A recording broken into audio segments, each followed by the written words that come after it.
Salam, selamat hari Minggu di minggu awal Maret ini tanggal 1.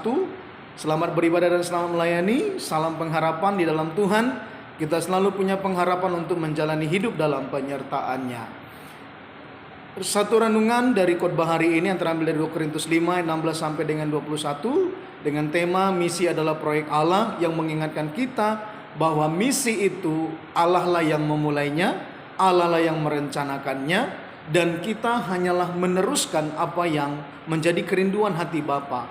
Misi untuk mendatangkan pendamaian. Allah sendiri mendatangkan pendamaian. Dia menjadikan dirinya dalam Yesus Kristus untuk berdosa, untuk mengganti orang-orang berdosa, untuk mengganti penghukuman yang seharusnya ditimpakan kepada kita orang-orang berdosa, tapi Allah menanggungnya di atas kayu salib. Dan mengingatkan kepada kita bahwa tanpa pendamaian, relasi atau hubungan kita dengan Tuhan itu akan selalu punya penghalang. Karena itu kita butuh pendamaian.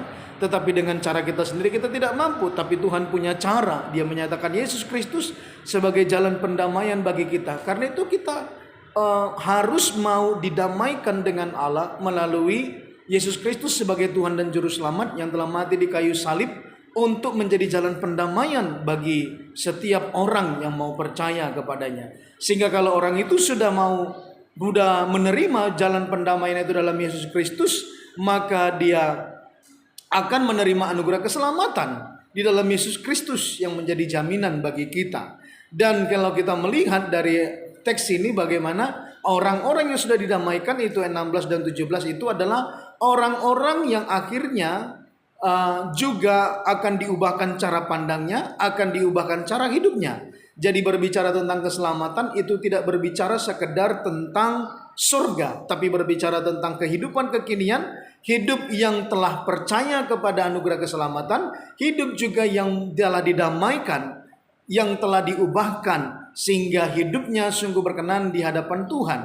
Ketika dia memandang orang lain, ketika dia melihat orang lain, cara pandangnya berbeda. Cara pandangnya haruslah sesuai dengan kehendak Tuhan. Atau cara pandangnya bukan lagi dinilai menurut ukuran manusia, tapi dinilai menurut cara pandang Allah. Artinya ketika kita memandang orang lain, kita memandangnya sebagai orang-orang juga yang memerlukan anugerah pendamaian di dalam Yesus Kristus. Dan kita orang-orang yang telah didamaikan haruslah menjadi orang-orang yang membawa damai bagi semua orang, yang memberitakan berita pendamaian yang sudah kita terima kepada semua orang.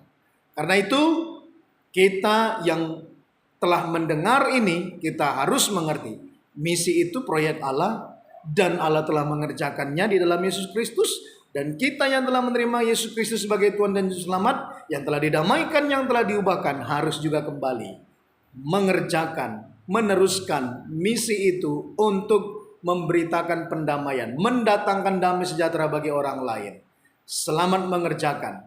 Tuhan Yesus memberkati di dalam setiap apa yang kita lakukan.